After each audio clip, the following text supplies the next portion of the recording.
하루 넘긴 거 가지고 되게 떽떽거리네. 박간이라는 남편한테 어디 엎은 내가. 너만 돈 버니? 너만 벌어? 같이 맞벌이 하는데 집안일은 죄다 내가 하고 고작 쓰레기 버리는 거 하나를 제때 못하냐고. 너 돈을 벌면 얼마나 번다고 내 아들한테 유세야 유세는? 게다가 지금 남편한테 너라니 거기에 반말까지. 시애미 앞에서 그게 무슨 말버릇이야. 네? 어머님도 아버님한테 야, 너 하며 싸우시잖아요. 그런데 왜 저는 그러면 안 되는데요? 그리고 말문이 막힌 시모는 결국 본인 집으로 돌아가셨습니다. 이게 도대체 무슨 상황이냐고요? 이건 사실 우리 부부가 진짜로 하는 싸움이 아니었습니다.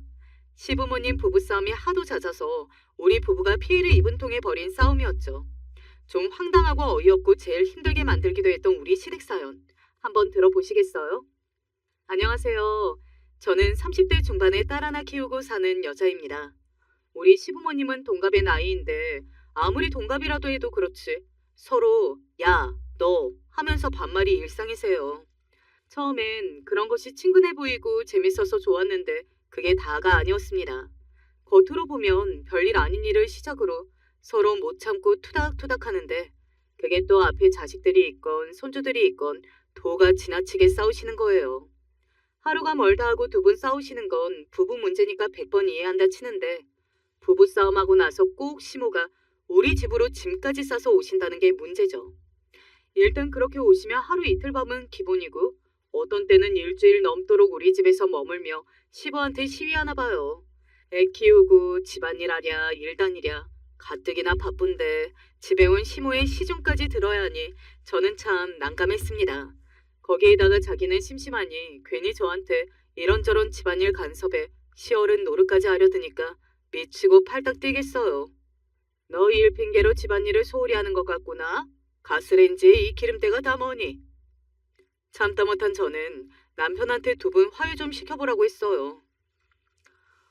어머님이 여기 오신 지 벌써 며칠째예요. 대체 언제까지 여기 계신다는 건데? 나도 중간에 미치겠어. 아빠는 아빠대로 엄마가 없으니 집이 조용하니 편하다 하시고 엄마는 그 인간이 나한테 와서 잘못했다고 싹싹 빌기 전까지는 절대 안 들어간다 이러시고. 하지만 저도 스트레스가 쌓이다 보니 점점 못 참고 남편과 말다툼을 벌이고 싸우게 되니 이러다 진짜 우리 부부까지 이혼하고도 남겠더라고요.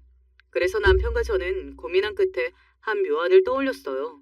앞에서 보여드렸듯이 시부모님이 싸우시는 그대로 우리 부부도 대놓고 싸우댔죠. 일부러 시모 보는 앞에서 남편과 서로 언성 높이고 막말하며 이혼을 한 해 만에 부부싸움을 하는 척을 했습니다. 그 모습을 보던 시모는 난처하다고 방으로 들어가 버리셨고 잠시 뒤에 집에 오실 때 싸운 짐가방 그대로 들고 우리 집을 떠나시더라고요. 아버님, 방금 어머님 저희 집에서 가셨어요. 아마 집으로 돌아가실 텐데 아버님께서 못 이기는 척 잘해주세요. 네? 그래, 알았다. 우리 때문에 너희 시어머니가 집에 머물러서 며느리 네가 고생이 많았겠구나. 그러니까 제발 두 분 사이좋게 지내주세요. 아셨죠? 저희도 자식인데 어머님 아버님 보고 부부싸움까지 배우면 어떻게 하겠어요. 잘생기고 마음씨 좋은 아버님께서 어머님을 가엾게 여기고 좀 봐주고 잘해주세요. 내가 잘생겨? 허이 참. 뭐 소식적에 동네 처녀들 가슴에 불 좀 질러대기는 했지. 그런 게 늙어서도 다 보이냐? 알았다 알았어. 네 말대로 이 아버지가 마음 넓게 쓰며 마누라 봐주고 살게. 이렇게 시부모님의 부부싸움에 새우 등 터질 뻔한 시기는 다행히 잘 넘어갔습니다. 그나마 저는 우리 시아버님하고는 사이가 좋고 이야기도 잘 통합니다. 시집살이나 시키고 며느리 존중해주지 않은 시모한테는 솔직히 챙겨드리고 싶은 마음이 별로 없습니다. 도리상 또 원하는 대로 안 해드리면 성질을 있는 대로 내시니 며느리 된 의무로 맞춰드린 것뿐이죠. 그런데 아버님은 은퇴해서 집에만 붙어있다고 돈도 못 벌어온다고 시모한테 구박받으시니 제가 볼 땐 더 안쓰러운 거예요. 남편하고 결혼할 때 시댁에서 한 푼도 도와주지 않으셔서 보증금 1,000에 월세 35만 원 하는 원룸에서 신혼생활을 시작했거든요. 그 후에도 뻔한 남편 월급에 전세금도 모으지 못한 우리는 여기저기 이사도 참 많이 다녀야 했습니다. 아무리 그렇다고 해도 우리 부부는 돈 없는 시댁이나 친정 부모 원망해 본 적 없거든요. 비단 돈 문제만이 아니어도 시부는 당신 친모를 모시고 살던 시절 시모가 며느리 노릇을 제대로 안 했던 것에 마음이 맺힌 게 많으셨나 봐요. 가만 보면 두 분 싸우시다가 매번 나오는 레파토리가요. 너 우리 며느리 잡돌이 할 거 없다. 저는 내 어머니한테 효부였나? 우리 어머니 아프셨을 때 간병도 안 하고 밖으로 돌아다닌 여편 내가 왜 우리 착한 며느리 구박해? 이렇게 시모의 과거 잘못을 꺼내놓으며 시부는 시모를 원망하고 다그치는 걸 저도 여러 봤으니까요. 또 시모는 자기는 활동적으로 밖으로 다니시면서 아버님이 모임이나 취미 활동도 다니는 건 아주 싫어하세요. 심지어 자기한테는 찬바람 쌩쌩 불게 하면서 밖에 나가서 다른 여자들한테는 다정다감하게 대한다고 그 짓거리 못 보겠다고 질투까지 하신다니까요. 옆에서 보면 저는 아버님 심정이 이해가 가고 그래서 몇 번인가 아버님을 도와드렸더니 절 딸처럼 참 예뻐하세요. 한 번은 아버님이 트럼펫 악기 연주 모임에서 손님들 모셔놓고 하는 공연을 하게 되었는데 시모가 거기 나가지 말라고 반대하셨거든요.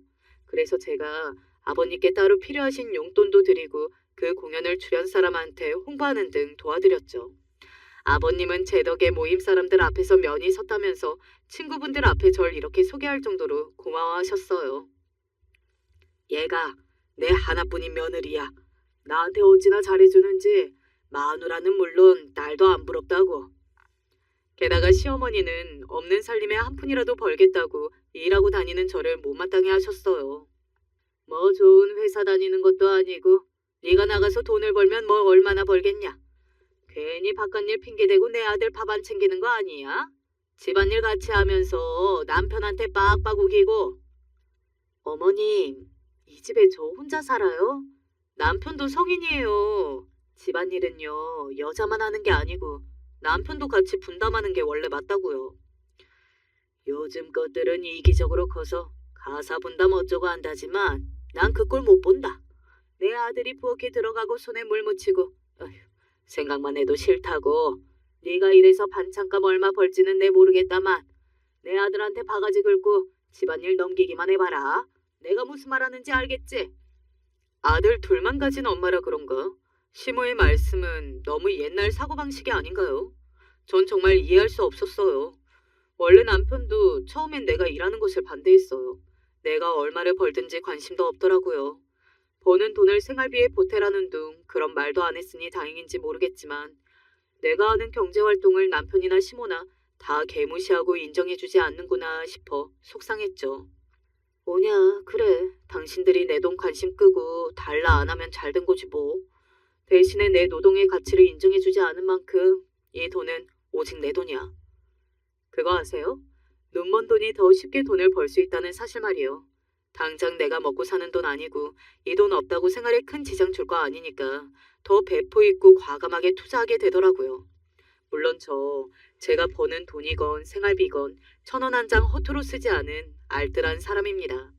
하지만 경제를 배운 것도 아니고 그저 저축밖에 모르던 저에게 귀인이 나타났고 그 귀인 덕에 제가 벌어놓은 돈은 그저 쌈짓돈이 아닌 수준까지 불어나고 말았죠.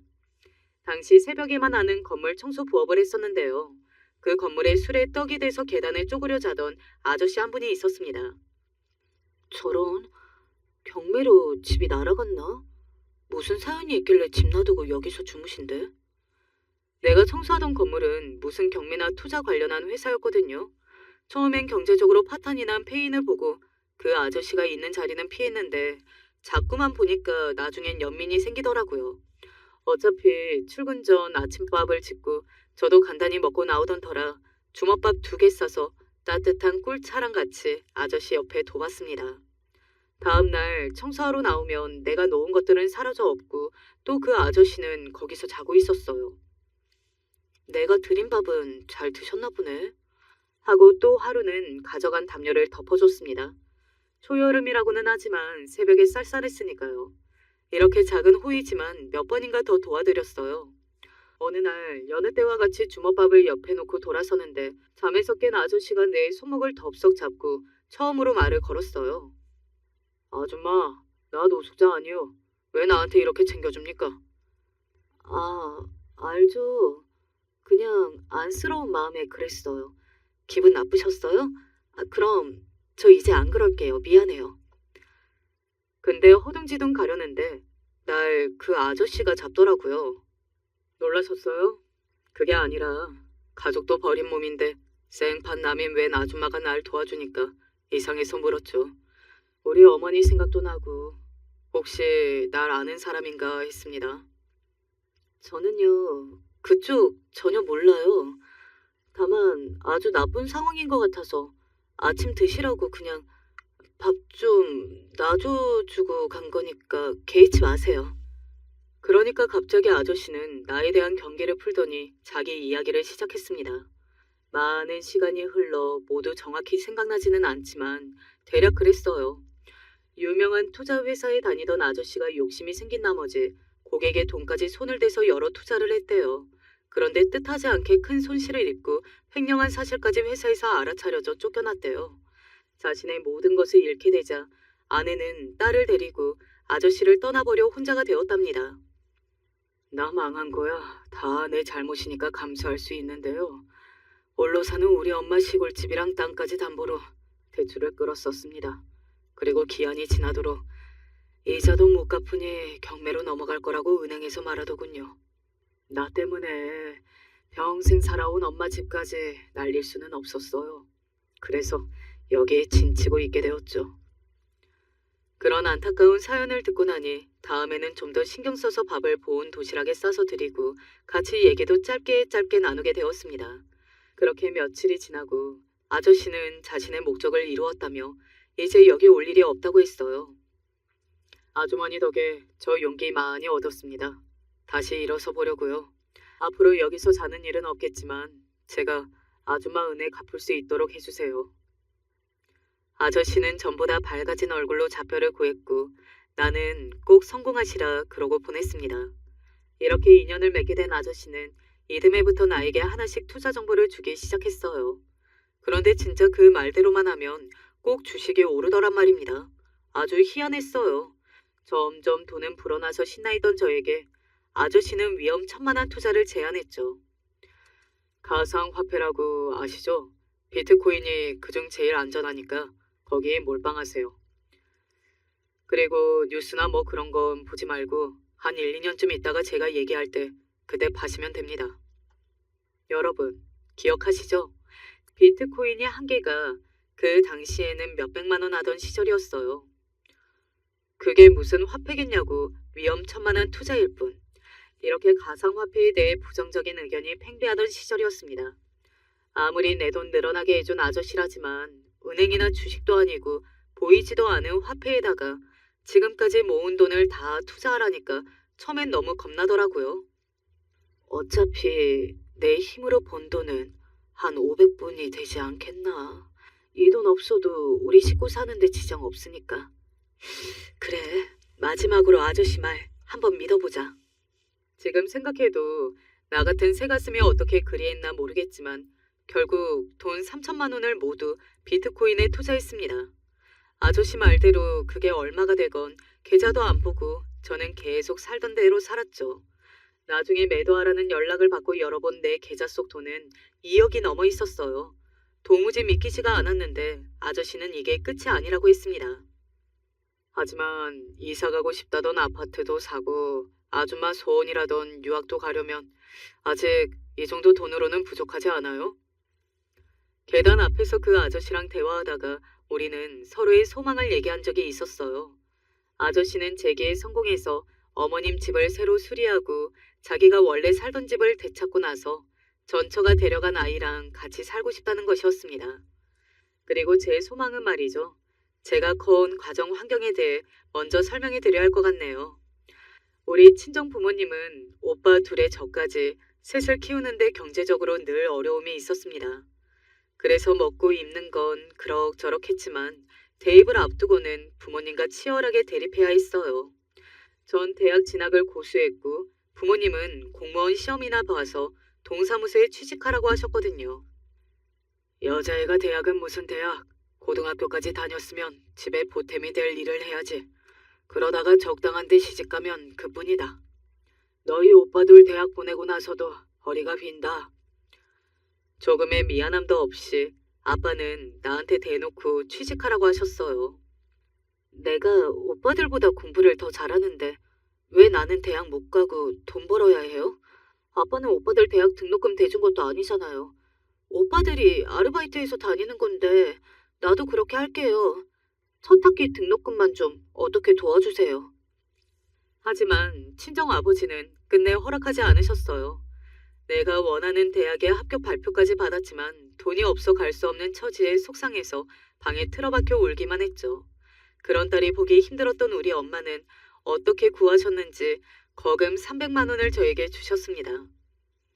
이 돈이면 너 대학 갈 수 있지? 야, 인자 다음 학기부터는 너가 열심히 벌어서 내라. 그리고 모진 소리 하는 네 아빠 너무 원망 마라. 자식 원하는 대로 못해주는 부모의 심정도 참 힘든 게다. 이렇게 겨우 대학에 입학한 뒤 내가 학비 열심히 벌어서 대학 공부 마쳤습니다. 그런데 막상 취직을 앞두고 보니 대학만 나왔다고 내가 원하는 회사에 취업하거나 원하는 일을 할 수는 없더라고요. 주변의 동기들은 죄다 유학 간다고 했습니다. 하지만 대학도 겨우 마쳤는데 제가 어떻게 유학을 꿈꾸나요? 그때 사귀고 있던 남편이 결혼을 서두르는 바람에 그냥 바로 시집을 가게 된 겁니다. 남편을 사랑했고 결혼 생활도 괜찮았는데 저는 늘 가슴 한켠이 서늘하고 아렸습니다. 내 꿈을 마저 펼치지 못했다는 좌절감 때문이었죠. 악착같이 돈을 모으고 있던 것은 나중 내 자식만큼은 원하는 만큼 배우게 해주겠다는 마음인지도 몰라요. 이런 내 과거 이야기를 예전에 계단에서 나누었던 것을 아저씨는 기억하고 있었던 것이죠. 그리고 그는 나에게 그 꿈을 현실로 만들어주기 시작했습니다. 이제 한 5억까지 만들면 아줌마 딸이랑 유학도 갈 수 있고 아파트를 가질 수도 있을 것 같은데요. 내 말대로 한 번 더 해봅시다. 여러분 같으면 내 돈을 2억이나 만들어준 마술사 같은 아저씨의 말을 따르지 않으시겠어요? 이제 전 아저씨가 똥으로 바닥을 칠하라 해도 철석같이 믿고 딸을 기세웠죠. 그분 말대로 투자하고 나서 1년쯤 지나니 내 쌈짓돈은 5억까지 불어 있었습니다. 그 5억은 간직만 하던 내 꿈이 정말 현실이 될 수 있는 돈이었습니다. 이제 드디어 남편에게도 이 경사스러운 일을 알릴 때가 왔어요. 청소할 당시 아저씨랑 있던 일도 남편이 알면 괜한 사람에게 잘해줬다가 큰일 난다고 걱정할까봐 비밀로 하고 있었거든요. 남편은 날이 굳거나 몸이 안 좋아도 상사가 개같이 굴어도 묵묵히 회사에 다니는 남자입니다. 긴 세월 동안 겨우겨우 모은 돈이라고는 지금 사는 다세대 주택의 보증금 7천만 원이 전부인 평범한 사람이죠.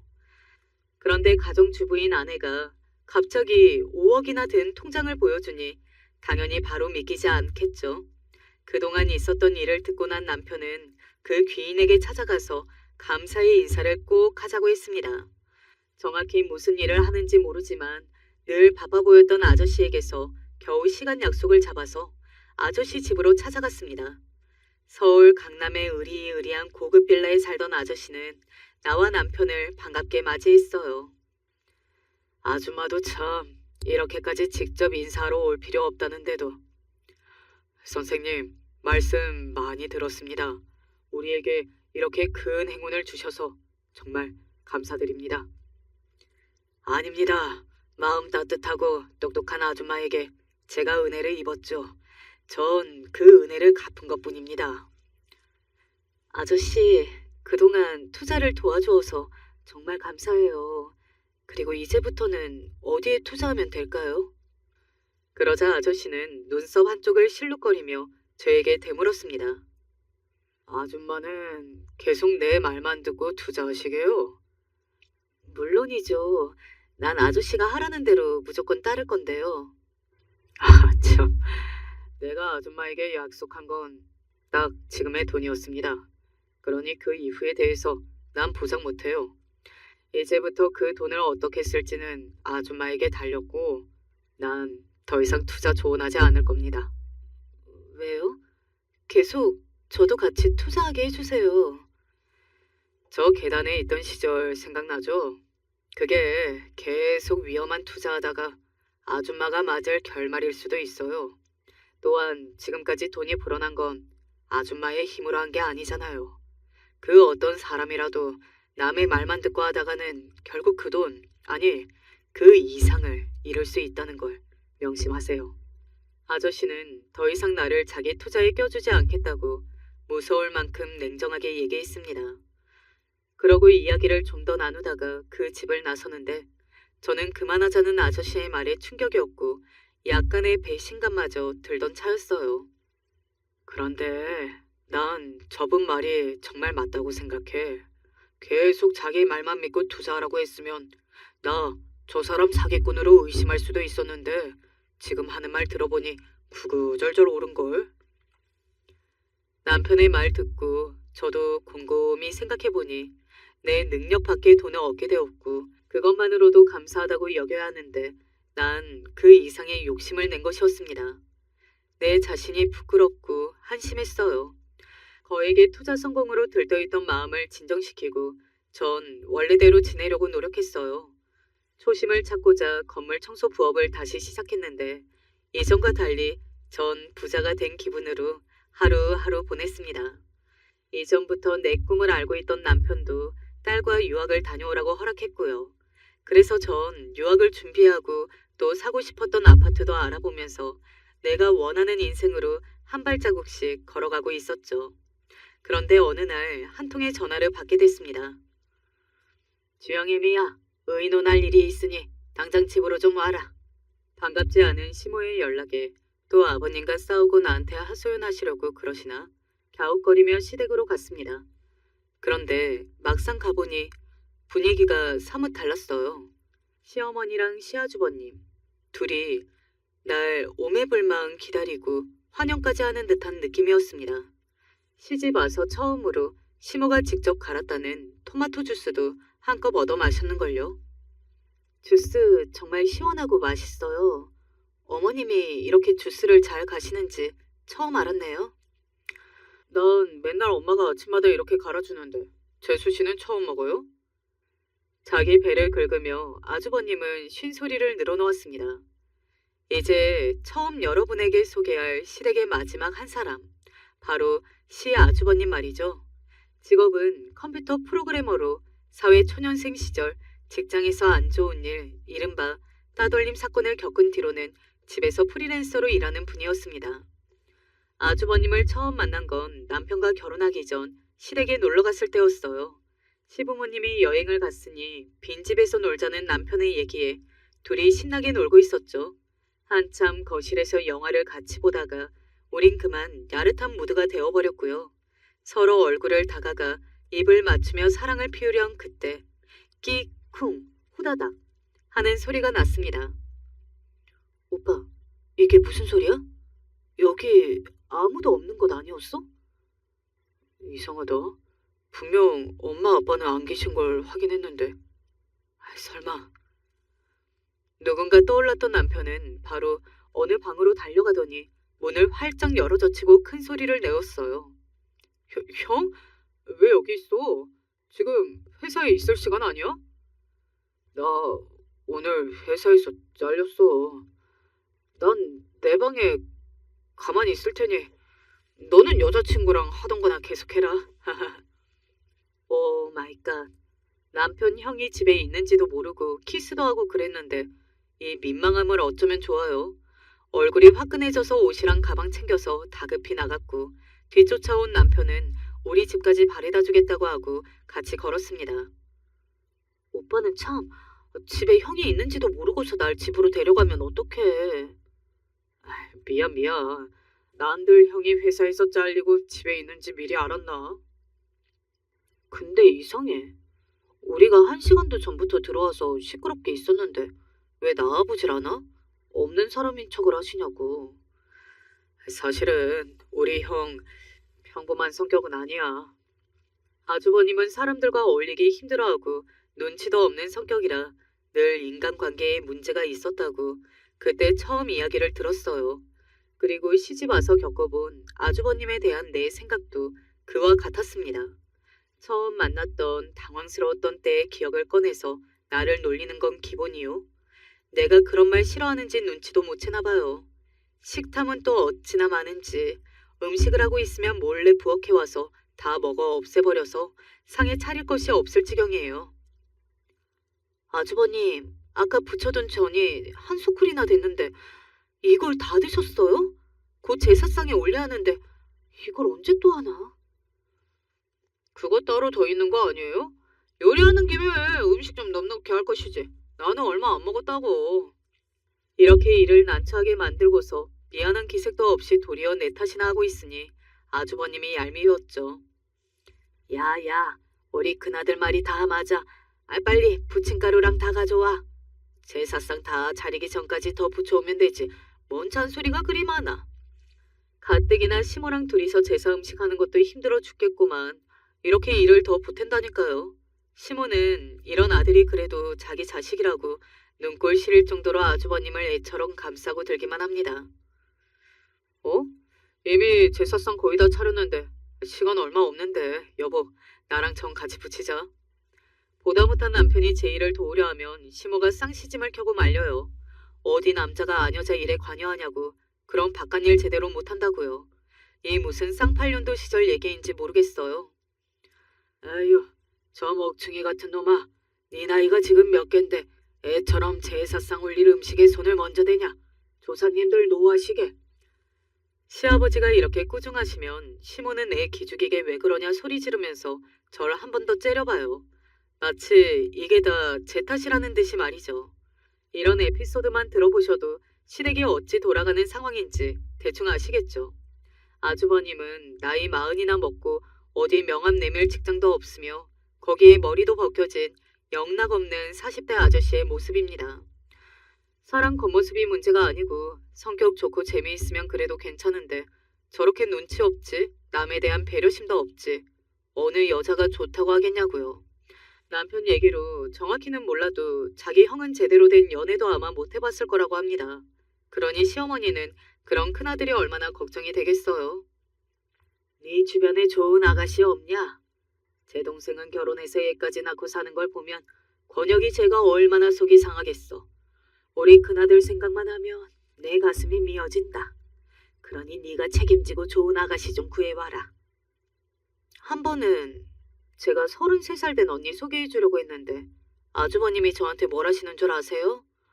여자 나이 33 이상이면 기능 못하는 몸 아니냐고, 자식은 어떻게 낳냐고, 그러면서 상대 여자가 직업이 뭔지, 얼굴이 이쁜지 얼마나 따지셨냐고요. 아주버님은 자기 객관화가 먼저 필요해요. 자기보다 3살 적은 여자는 여자가 아니라는데 제가 누굴 데려오겠어요? 권혁이 얘기 틀린 거 하나 없지.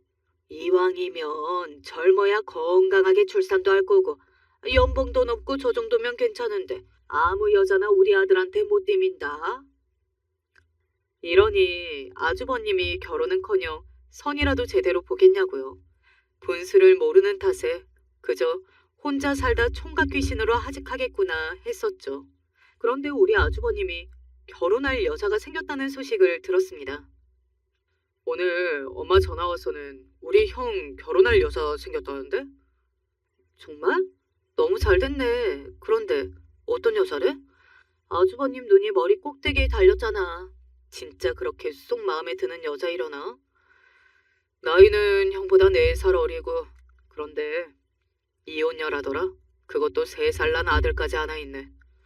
그래도 형수 얼굴은 괜찮은지 이미 형은 그 여자한테 푹 빠져 있더라고.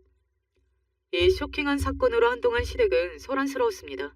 그런데 시모는 이혼녀 며느리가 탐탁치 않아서 결혼을 반대하고 나서고 아주버님은 어떻게든 결혼하겠다고 서로 대치 중이었어요. 예전에 엄마 아버지 싸움 때문에 피말리더니 이젠 형이랑 엄마까지 싸우네. 나보다 늘 형부터 챙기는 엄마가 이번 일로 배신감이 크신 모양이야. 저렇게 둘이 서로 싸우고 나한테 욕하기 바쁜 건 처음 겪어보니까 여하튼 요즘은 내가 그 둘 때문에 피곤해서 돌아가시겠어. 얼마나 결혼할 여자가 좋았으면 집에만 죽어라 붙어있는 집돌이 아주버님이 가출까지 감행했을까요? 결국 마음먹은 남자의 가출을 끝으로 시모의 결혼 허락이 떨어졌고 아주버님의 결혼식은 아주 빠르게 진행되고 있었습니다. 그러던 차에 갑자기 그 두 모자가 저를 불러서 가운데 앉혀놓고 무슨 얘기를 꺼내려는 걸까요? 그것은 앞으로 닥칠 소용돌이의 서막을 알리는 것이었습니다. 너희 시아주버님 결혼이 코앞인 건 알고 있지? 참 내가 기가 막혀서 내가 오늘 아주 별소리를 다 듣고 왔다. 아직 우리 집 식구도 아닌 년한테. 엄마, 내 아내 될 사람 그렇게 부르지 말랬지. 재수씨, 내가 단도직입적으로 말할게요. 동생 말 들어보니 재수씨 돈 꽤 모았다면서요? 그거 나 좀 빌려줘요.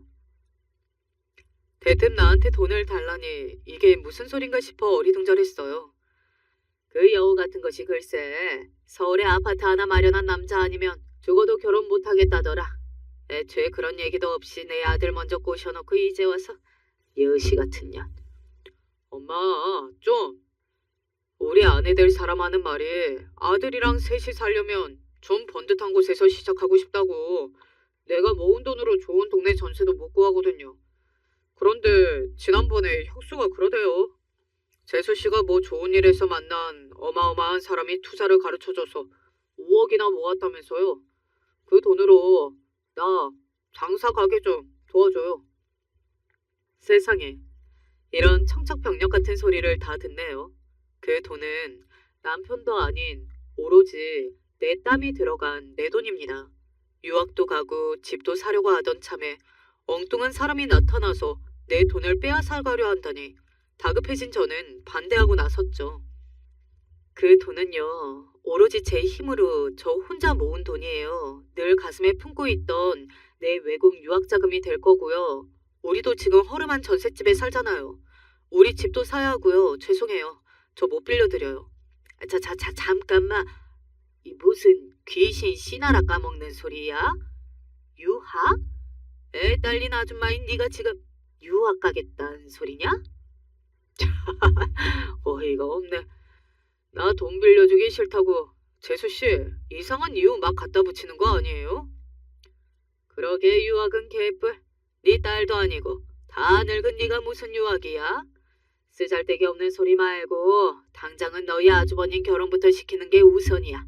그러니까 서로 좀 좋게 빌려줘. 두 모자는 생때까지 써가며 나한테 돈을 요구했고 더구나 내 오랜 꿈을 비웃어댔습니다. 이제 예이고 뭐고 전 화가 머리 끝까지 나서 그만 소리를 내지르고 실행을 낳아버렸죠. 아 글쎄 그 돈은 내 전부나 마찬가지라고요. 절대 못 건드리세요. 이게 보자 하니까 아주 건방지네.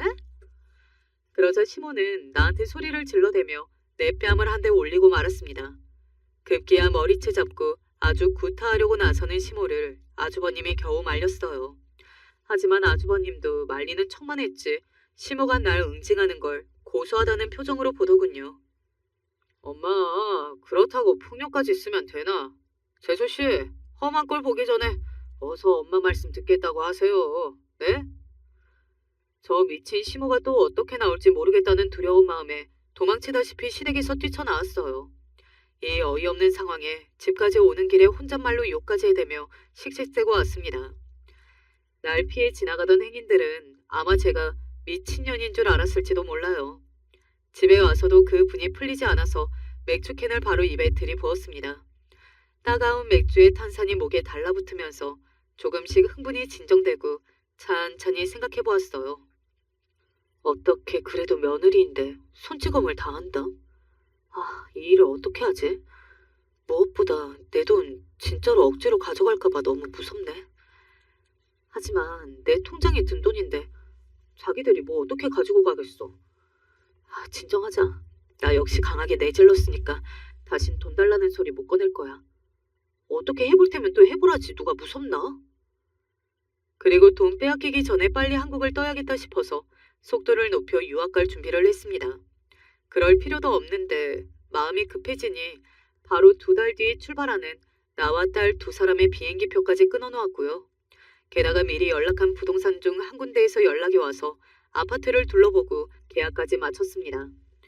이렇게 일사천리로 내가 계획한 일들을 처리하는 동안 시무의 전화가 있었고 집에도 오셨지만 전 끝내 만나는 것을 거부했습니다. 내 뺨까지 손댄 사람이에요.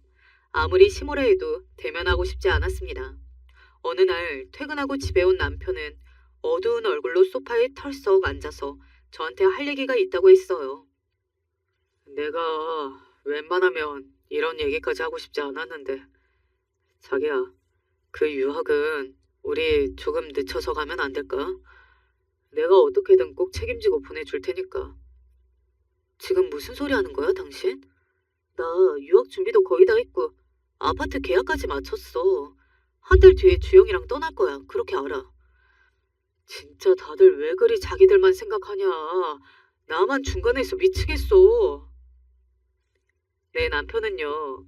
적어도 내가 아는 그 사람은 나한테 육체적으로든 언어적으로든 거칠게 대하는 사람이 아니었습니다. 그런데 지금 이 사람은 좀 달라 보였어요. 다른 사람도 아닌 당신이 나한테 어떻게 그리 말할 수 있어? 당신의 식구들은 왜 나를 못 잡아먹어서 난리야?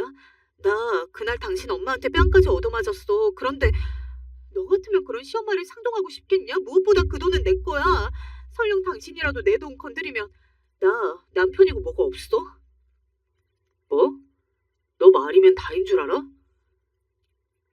내가 시모랑 아주버님에게서 철벽을 치는 동안 아마 남편은 시댁 사람들한테 중간에 치이고 내 돈을 어떻게든 구해보라고 하는 통에 스트레스가 극에 달했겠죠. 하지만 누구보다 내 한을 아는 사람이, 내 편이 되어야 할 사람이 남의 편처럼 말하는 걸 보니 저도 울분이 터지고 말았어요. 우린 그날 10년 동안 살면서 제일 크게 싸우고 말았습니다. 엄마, 아빠, 그만해요. 무섭단 말이야. 우리 싸우는 소리에 겁이 난 딸은 울고불고 결국 내 어린 딸에까지 못난 부모 모습을 보이고 나서야 싸움을 멈췄습니다. 그 후 우리는 결혼하고 처음 갑방도 쓰고 일주일 넘게 말 한마디 안 섞으며 냉전을 맞았어요. 속으로 시모도 아주버님도 남편까지 그냥 안씨 집안 사람들 다 꼴도 보기 싫었습니다. 그래, 그냥 이렇게 이혼녀 되어서 우리 딸이랑 영국 가서 새 출발이나 하자.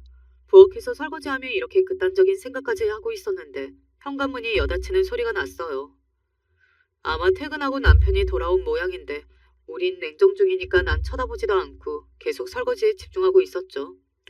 그런데 누군가 날 뒤에서 앉는 통에 소스라치게 놀라 돌아보려던 차 남편의 부드러운 음성이 귓가에 바람처럼 흘러들어왔습니다. 자기야, 그동안 내가 다 잘못했어. 용서해줘. 나 창피하니까 돌아보지 말고 잠깐만 이대로 있자 우리. 그렇게 우린 오랫동안 안고서 그간의 미움과 원망도 허물었습니다. 화해한 뒤 남편은 장난꾸러기처럼 웃으며 나한테 물었어요. 말해봐. 우리 이러고 있는 중에 당신 나랑 헤어질 생각 한 번이라도 했어 안 했어? 너무 원망스러워서 한두 번 생각만 했지 뭐. 이혼하고 주영이랑 확 떠나버리겠다고. 뭐라고? 와, 진짜 너무하네. 난 단 한 번도 그런 생각 안 해봤어. 주영이랑 당신 영국으로 보낼 생각만 해도 지금부터 마음이 쿡쿡 아파오는데. 남편이 진짜 가슴이 아픈 듯 찡긋거리며 떠든 너스레에 우린 같이 막 웃었어요. 참, 당신 연기도 알아줘야 한다니까. 그런데 우린 화해해서 좋지만 이 문제를 어떻게 해결해야 하지? 그런데 남편은 나에게 아주 재미있는 제안을 하나 했습니다. 우리가 시댁통 구걸에서 벗어날 수 있는 아주 재미있는 일을 꾸미기 시작한 거예요. 남편은 출근할 때 입을 옷 몇 가지랑 간단한 소지품을 챙겨서 시댁으로 갔습니다. 그 이후 우리 남편이 시댁에서 벌였던 일들은 직접 보진 못했고 남편에게서 들었거든요. 그 이야기를 여러분께 전해드릴게요. 시댁에서 짐가방 들고 터덜터덜 들어서는 남편을 보고 시모는 놀라서 갑자기 왜 집에 왔냐 물었다죠. 아, 말도 마세요. 이게 다 엄마랑 형 때문이니까. 뭐? 주영애미가 바가지 긁더냐? 제 돈 못 주겠다고? 그년 아주 돈벌레네 돈벌레. 맞아요. 그래서 나 그 여편네랑 헤어지려고요. 뭐시? 야 이놈아, 잘 살고 있는 주영애미랑 네가 왜 갈라선단 말이냐? 왜긴 왜겠어요. 못된 여편네가 5억이나 모아놓고 우리 형 결혼 자금에 못 보태겠다고 버티니까 엄마 아빠처럼 허구한 날 싸우다가 이제 이혼하기로 한 거지. 그 여자 주영이 데리고 영국으로 유학 갈 거래요. 게다가 아파트도 이미 사버려서 5억 없대. 뭐? 내 집 살 돈은 그럼 다 쓴 거야? 웃기고 있네. 그게 왜 형 돈이야? 그 여자가 혼자 번 돈인데 형은 형 결혼 알아서 해. 난 형 덕분에 이혼하게 생겼으니까. 이씨. 남편은 열받은 척하고 방에 들어가서 문을 쾅 닫았고 남아있던 시댁 가족은 갑자기 심각해져 버린 것입니다. 이게 다 무슨 소린지. 첫째 너 주영애미한테 돈 달라고 했냐? 그래서 그 착한 애가 시달리다 못해 이혼까지 하겠다는 거냐고? 아휴, 아주 독한 거. 진짜 돈 귀신이네. 그거 돈 좀 빌려달랬더니 지 남편까지 걷어차겠다고? 아이고. 지금 당신이랑 그네랑 둘이서 어떻게 했길래 그 착한 애들이 저러고 서로 돌았냐고? 아이 설명을 해보라니까. 그때까지 시부는 아무 일도 몰랐던 것이고 아주버님과 시모를 족쳐서 그간의 상황을 듣게 된 것입니다. 재수씨 사람 참 야박하다. 뭐 그렇게까지 참나. 그나저나 내 집은 어떻게 해? 집 없으면 우리 진경씨 결혼 안 해줄 것 같은데. 엄마 어떡하냐고. 보다 못한 시부가 아주버님 뺨을 철썩 때렸습니다. 갑작스러운 상황에 아주버님은 겁먹고 울먹이며 시모 뒤로 숨었고 시모는 시부에게 버럭 대들었죠. 당신이 뭔데 내 생떼 같은 자식 뺨을 후려치는 거야? 네가 돈을 많이 벌어서 자식 결혼 자금 내줬어 봐. 우리 건혁이도 나도 며느리한테 거지처럼 돈 달라고 하는 신세는 안 되었지. 이게 다 무능력한 너 때문이라고. 그려 이 모든 원흉은 다 마누라 당신 때문인 게지. 이놈의 자식아. 이혼녀가 집 내걸고 너랑 결혼을 한 해 만에 하는 것에 끌려다니다가 제 동생 가정까지 쪽 내려드냐? 그년이 진짜 너가 좋아서 살겠다는 것이겠냐고. 지 새끼 키워줄 멍청한 호구 잡아서 시집 들어오겠다는 그걸 모르겠냐? 당장 헤어져. 아이 난들 애 딸린 이혼녀가 좋아서 며느리 들이 있는 줄 아슈? 그럼 우리 장남을 총각 귀신으로 늙어 죽게 할 수는 없잖아. 아이고 난 못 살겠다. 이러다 내가 먼저 죽고 말지. 아유유유유. 대략 그날 시댁의 상황은 이러했습니다.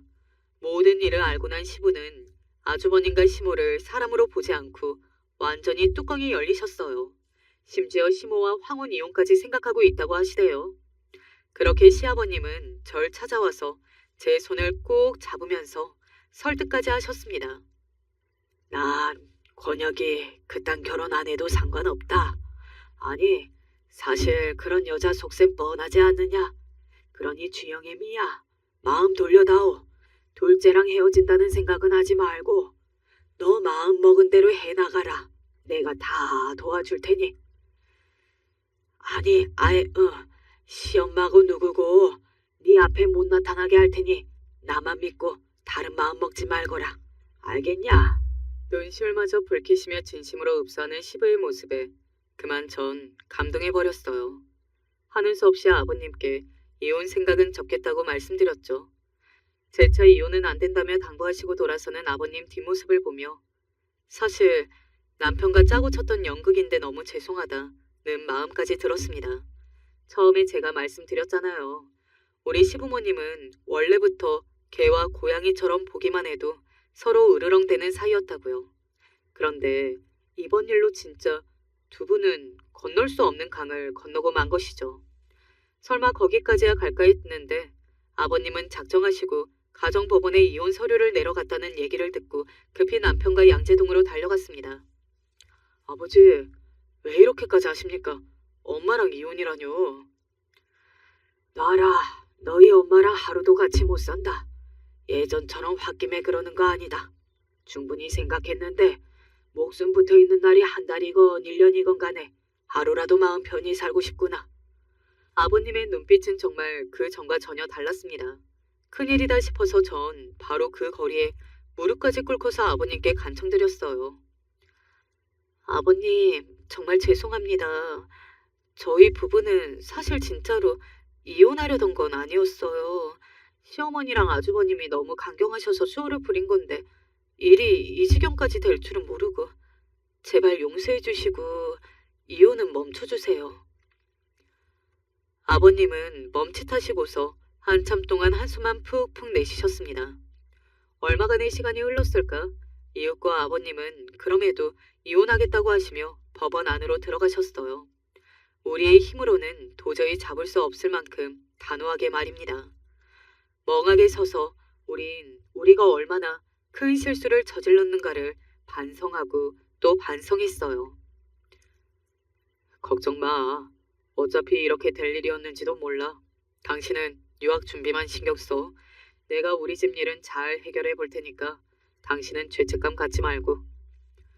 무거운 마음이지만 결국 전 예전대로 유학길에 올라갔습니다.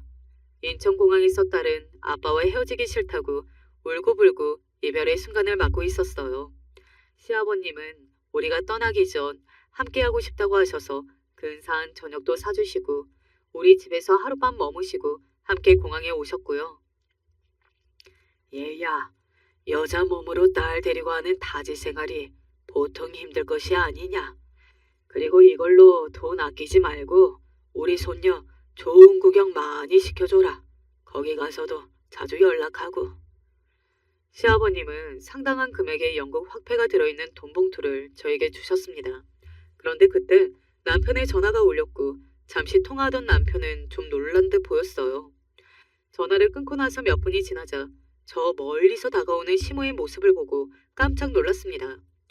몇 년간 헤어질 우리를 배웅하러 오신 건가 했는데 노려보는 눈빛과 씩씩 숨을 몰아쉬는 입, 쿵쾅쿵쾅 걸음걸이까지 온몸 가득 화로 가득 차 있었어요. 육실알령 같으니 결국 시아주버님 결혼 찢어놓고도 좋다고 훌훌 떠나는구나. 그 애 딸린 이혼녀 주제에 집 못해준다니까 개털이라면서 우리 아들을 버렸다는구나.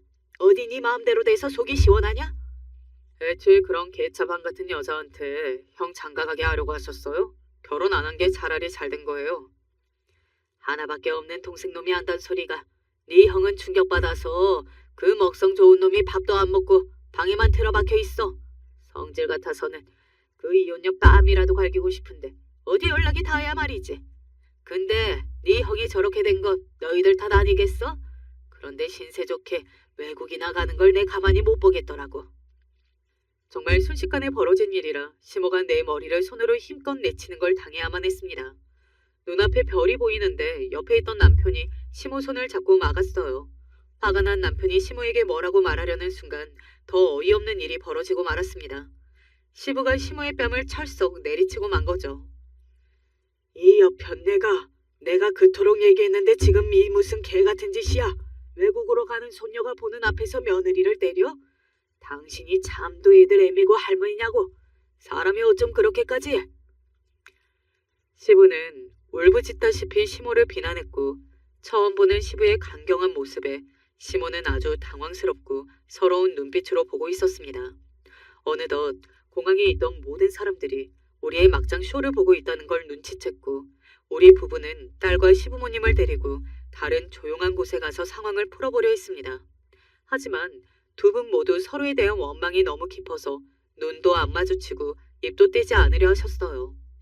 이윽고 제가 비행기에 탑승할 시간이 돼서 작별 인사를 드리고 저는 딸과 함께 출국하고 말았습니다.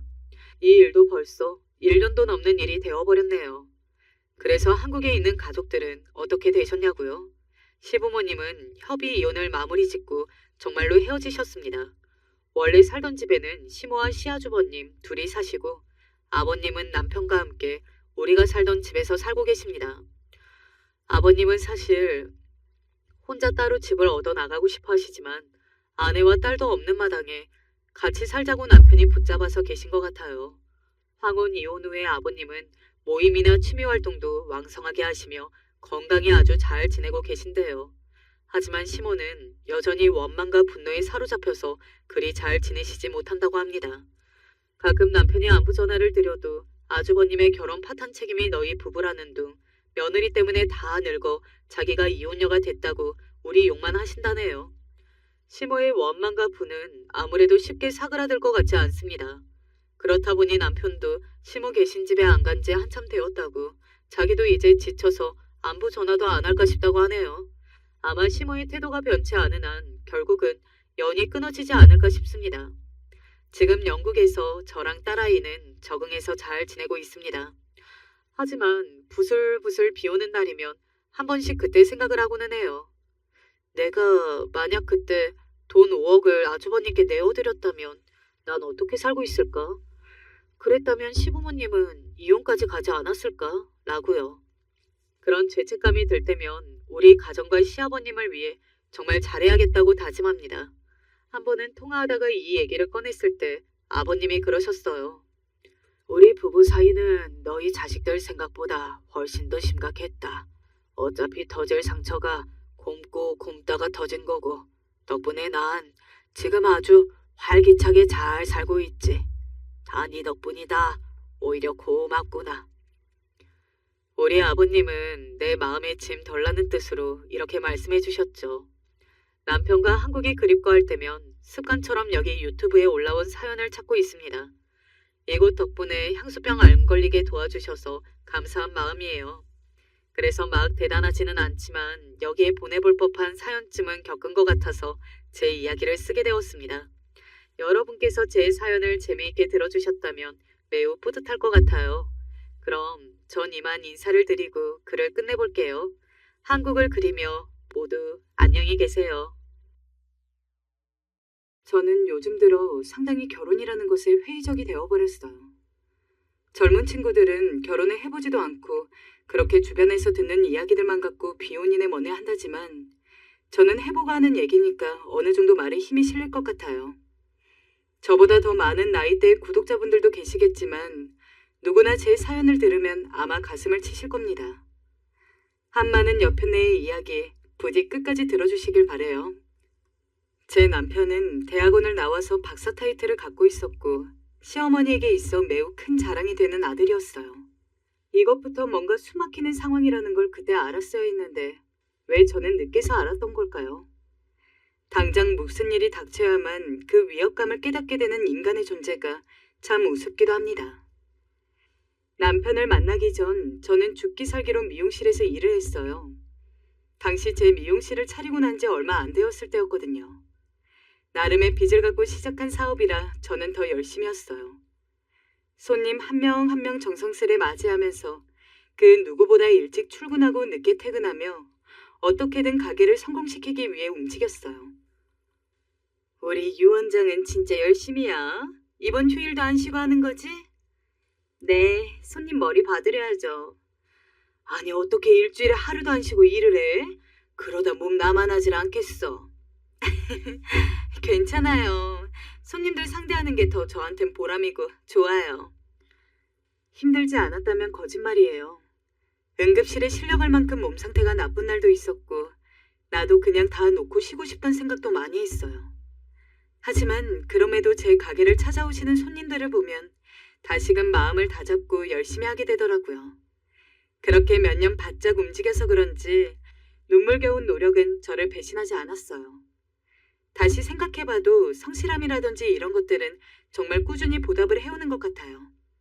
사람은 그렇지 않았지만 말이에요. 중간에 동료의 배신도 겪고 힘든 일도 많았지만 어쨌든 흔들리지 않고 그 자리를 굳혔고 여기저기 SNS에 홍보까지 되어가면서 일이 어느 시점에서부터 잘 풀리더군요. 그러다 보니 저도 어느덧 30대 후반이 되어 있었고 엄만 절 보며 걱정을 많이 하셨어요. 우리 진아 부족한 게 하나 없는데 아이고 결혼을 못해서 어쩌니. 나도 각오하면 너 진짜 혼자인데. 엄마 나 혼자 살아도 돼. 일하며 살면 되지. 늙어서도 일할 수 있을 줄 알아? 사람은 어느 기점이 되면 누군가가 필요해. 혼자인 널 누가 챙겨주겠어. 아휴 너를 어쩌면 좋으니. 저는 괜찮다고 했지만 엄마 생각은 아니었어요. 엄마는 제가 하루빨리 결혼을 해 자리를 잡기 바라셨고 그러던 와중 남편을 만나게 되었어요. 저와 남편은 고등학교 때 동창이었고 동창들끼리 만난 자리에서 만났는데요. 그대로 감정이 좋아져서 연애로 이어지게 되었어요. 엄마는 연애 소식을 듣자마자 펄쩍펄쩍 뛰며 좋아하셨어요. 아이고 드디어 우리 진아가 시집을 가는구나. 경사다 경사야. 얼른 날 잡아라, 응? 엄마의 말은 시기상조이긴 했지만 사실 저도 남편도 당시 결혼을 전제로 만나고 있었고 또 언젠가 결혼하게 될 거라 생각하고 있었어요. 그래서 6개월이란 빠른 시간 안에 결혼을 결심하고 이야기를 나누게 되었어요. 그런데 생각지도 못한 장애물이 있더라고요. 바로 남자친구의 집안이었어요. 그렇게 결사반대를 하고 알아놓으실 줄은 몰랐거든요. 솔직히 남자친구는 저와 동갑인 39살이었고 여자인 저만 결혼을 그때까지 안 한 게 아니라 남자친구 역시 그 또래 남자들 치고 한창 늦은 노총각이었어요. 그런데 뭘 그렇게 따지시는 게 많은 건지 적어도 6, 7살은 어린 여자를 데려와서 결혼을 시켜야 한다며 그렇게 반대를 하셨나 봐요. 그래도 정말 그간 들었던 정이 무섭다고 저는 시어머니가 까탈스러운 거지 남편은 아무 잘못이 없다고 생각이 들었어요. 나름 남편 입장은 상당히 완고했거든요. 어느 날 아주 비장하게 각오를 하더니 저를 데리고 자기 집으로 가더군요. 여전히 시어머니는 못마땅한 얼굴로 제게 밉살스레 말을 던지셨고요. 아휴, 글쎄 나는 허락 못한다니까 얘를 또 왜 데리고 왔어? 현우, 너 진짜 이럴 거니? 네가 뭐 부족하다고 이런 애랑 결혼을 한다는 거야? 엄마, 제발 그런 말 마시고 한 번만 좀 제대로 봐주세요. 듣자마자 불쾌함이 쑥 올라와 표정 관리가 안 되었는데 그의 질세라 바로 남편이 이를 질러버렸어요. 엄마, 나 장가 안 가고 죽는 걸 보고 싶어요? 나는 이 여자 아니면 결혼 안 해요. 아니, 결혼을 안 하는 게 아니라 그냥 나는 죽을지도 몰라요. 이 여자 없으면 못 산다고요. 뭐야?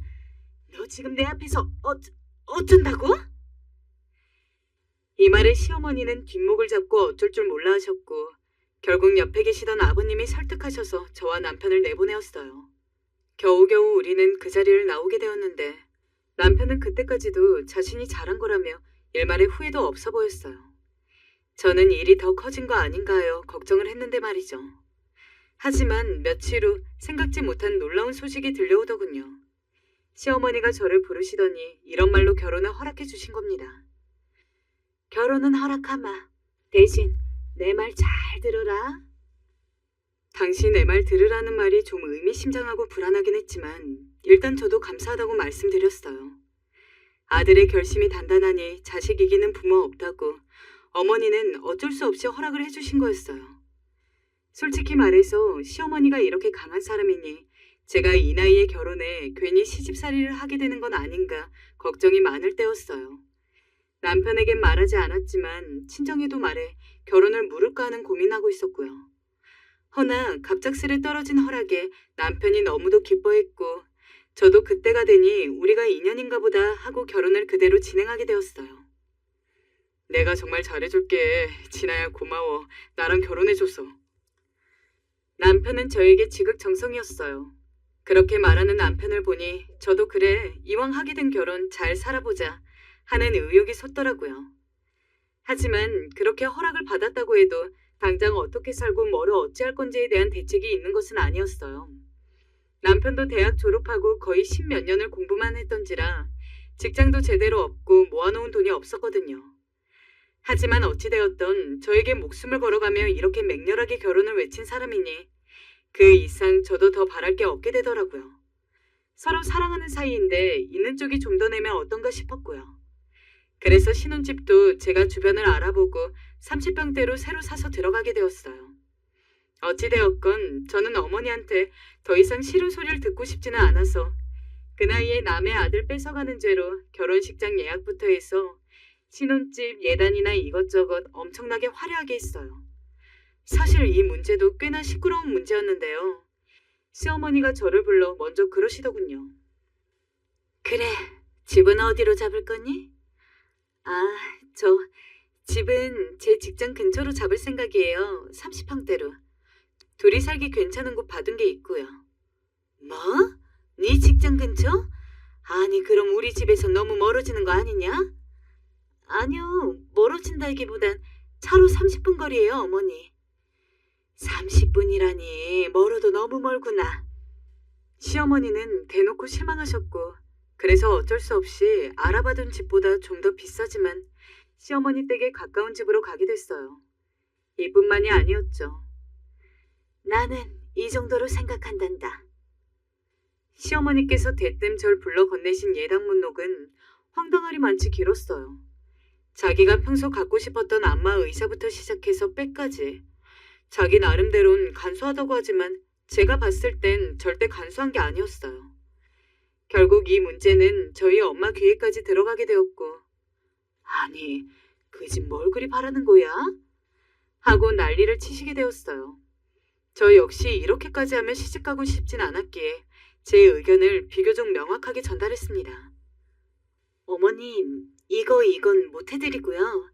여기까지 해드릴 순 있어요. 아니, 안마 의자를 빼겠다고? 아니, 왜? 이 그릇들은... 죄송해요, 어머니. 거기까진 무리일 것 같아요. 시어머니는 옆에 저희 엄마가 계셔서 그런지 더 말씀을 못 이으셨어요. 어쩔 수 없이 입술을 꼭 깨무시는데 눈은 저를 한껏 매의 눈으로 노려보고 계셨죠. 그때 알아봤어야 하나 봅니다. 시어머니가 보통 사람이 아니라는 걸. 허나 어쨌든 저는 시어머니에게 빈정이 상하더라도 그 일은 넘기게 되었고 대신 남편에게선 많은 위로를 받았어요. 나도 우리 엄마가 저런 사람인지 몰랐어. 당신한테 부끄럽고 미안해. 내가 엄마는 어떻게든 잘 달랠게. 우리 엄마가 아이 같은 면이 많으셔서 그래. 아무튼 남편은 저에게 죽자 살자 올인한 상태였으니 그 모습을 불쌍히 여겨야지 어쩌겠나 싶었어요.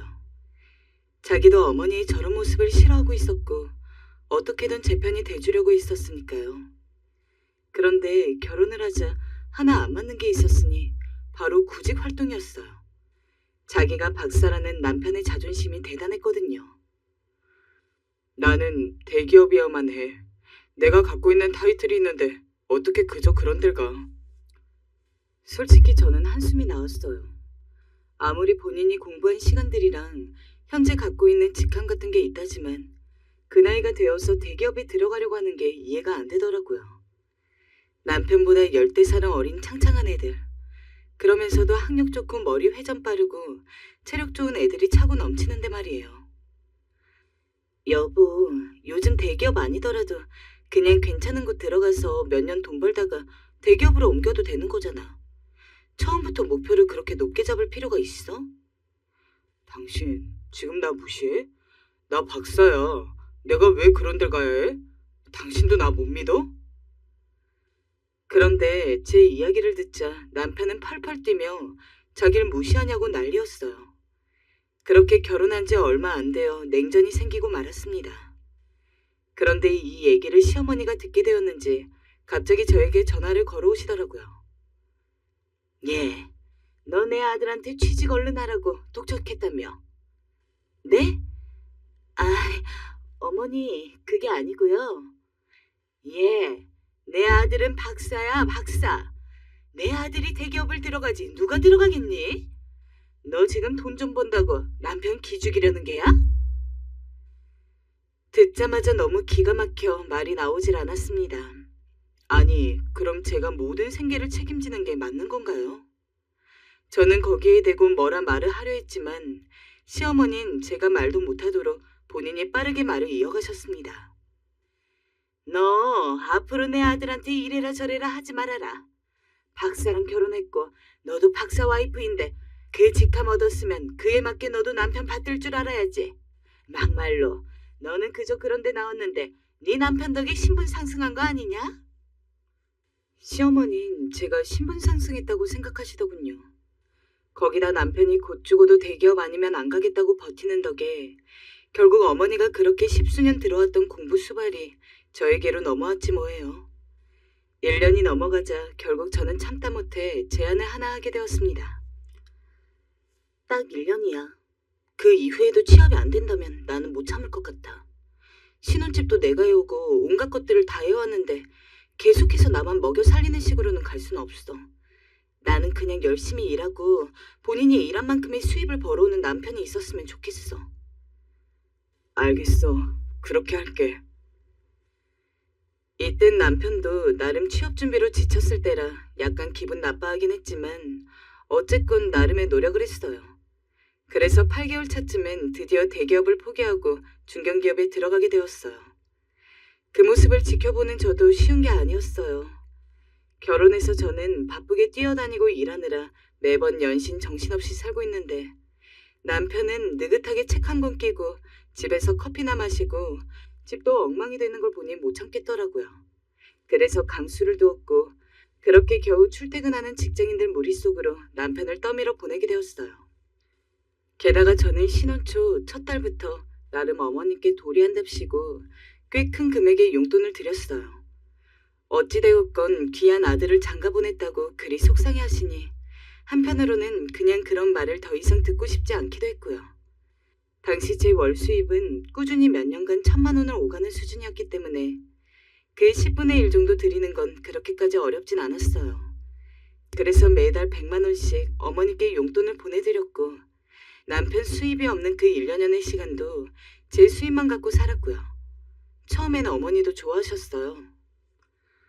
어머, 용돈을 이렇게나 많이 주는 거냐? 매달 주는 거 맞지? 네, 어머니, 맞아요. 그래, 그래야지. 고맙다, 잘 쓰마. 흐뭇하게 웃으며 그 돈을 주머니 속에 집어넣는데 저도 기분이 나쁘지 않았어요. 갑자기 그날은 제게 저 먹고 싶은 음식이 뭐냐 물으시며 한 상 크게 차려주시고 안 하던 건강 염려까지 해주시고요. 그래, 건강이 뭐니 해도 최고다. 이거 나 먹는 보약인데 몇 개 가져가서 너 먹어라. 이게 기관지에 좋아서 몇 달 꾸준히 먹으면 효과가 있더라. 먹고 부족하면 말해라. 시애미가 또 지어줄 테니. 네, 감사해요, 어머니. 한창 결혼하고 초반에는 조용하신 모습을 보니 더 이상 저한테 잔소리가 들려올 시간이 줄어들어서 그런가 약간 어머니 입장도 생각이 되었거든요. 나야 자식이 없어서 모르지만 나에겐 늘 짠한 감정을 갖고 있는 엄마 아빠를 생각하니 어머니 역시 본인 아들에게 그런 마음이겠지 싶었어요. 그런데 사람은 참 누구나 태어날 때부터 악한 걸 달고 태어나는 건지 아니면 우리 어머니만 유독 그렇게 못되셨던 걸까요? 제가 한 달에 100만 원이라는 용돈을 드리고 있음에도 그게 1년 정도 넘어가니까 그 액수에도 무뎌지셨나 봐요. 초반에는 본인도 놀랐는지 좀 잠잠하다가 갈수록 이게 익숙해지니까 점점 말로 제 성질을 살살 건드시는 게 아니겠어요? 어느 날 갑자기 저에게 전화가 오셨습니다. 무슨 일인가 해서 일하던 중 급히 전화를 받았는데 저에게 대뜸 그러시는 게 아니겠어요? 저기 얘, 너 나한테 타먹는 보약 말이다. 그거 더 필요하니? 처음엔 제 생각해서 보약 지어주시겠다고 온 전화인 줄로만 알았어요. 그래서 감사하다며 더 필요하다 했더니 어머니 말이 가히 상상을 뛰어넘으시더라고요. 그래, 그럼 입금해라, 내 계좌로. 네? 내 계좌로 입금하라고. 제가 순간 그 말에 당황해하는 기색을 보이자 어머님 그러시더군요. 너도 참 염치 없다. 내가 그간 공짜로 한번 지어줬으면 그 다음부턴 네가 돈을 좀 챙겨줘야 하지 않겠니? 얼마 안 되는 돈을 용돈이라 치고 주면서 말이야. 이걸 언제까지 내 돈으로 해야 하는 거니? 그리고 말이다. 네가 주는 용돈 말이야. 그 문제로 말할 게 있으니 오늘 네 집으로 좀 가마. 졸지에 전화 한 통으로 저는 갑자기 시애미에게 용돈 몇 푼 안 주고 보약 짓게 한 며느리가 되었습니다. 어이가 없어 얼떨떨해 있는데 지나가는 직원이 제 표정을 보고 무슨 일이냐고 묻더라고요. 그리고 그날 시어머니는 정말 저희 집까지 친히 납치셨어요. 예, 내가 말이야 치사스러워서 지금까지 말 안 하려 했는데 아무래도 용돈이 좀 작단 생각이 들더구나. 내 친구 며느리들은 한 달에 용돈을 200씩 턱턱 주면서도 명품 백이며 때 되면 공진 다니며 온갖 좋은 것들을 챙겨준다 하던데 말이야. 너는 기껏해야 100만 원씩 주면서 시애미한테 보약이나 지어오게 하고 아휴, 내 신세가 참 처량해서 말이다. 친구들한테 어디 쪽팔려서 말도 못하겠더구나. 어이가 없었죠. 한 달 용돈 100만 원이 적은 돈인가요? 거기다 저희 시어머니 본인 재산도 있으신 분이셨어요. 어느 정도 자기 사는데 문제가 없는 걸 알면서도 제가 시어머니 생각해서 챙겨준 돈이었는데 시어머니는 그 돈이 적다며 우는 소리를 하더라고요. 근데 여기서 남편은 이 이야기를 한참 듣더니 시어머니를 위로하는 게 아니겠어요? 엄마, 알겠어요, 엄마 말. 우리가 더 챙겨줄게요. 미안해요. 우리 생각이 짧았어요. 난 그냥 엄마가 행복하게 사는 줄 알고 엄마 많이 섭섭했겠다. 그죠? 어이가 없어 말이 안 나오더군요. 시어머니는 그런 남편의 위로를 받으니 마음이 풀린 건지 그제야 씩씩거리는 걸 멈추고 저에게 기어이 한 소리를 하시더군요. 예, 있잖아. 내가 내 아들을 어떻게 키운 줄 아니? 너한테는 그냥 남편이지만 나한테는 아들이다. 그저 귀하게 키운 하나뿐인 아들. 내 아들은 어렸을 때부터 내 속을 썩이지도 않았어.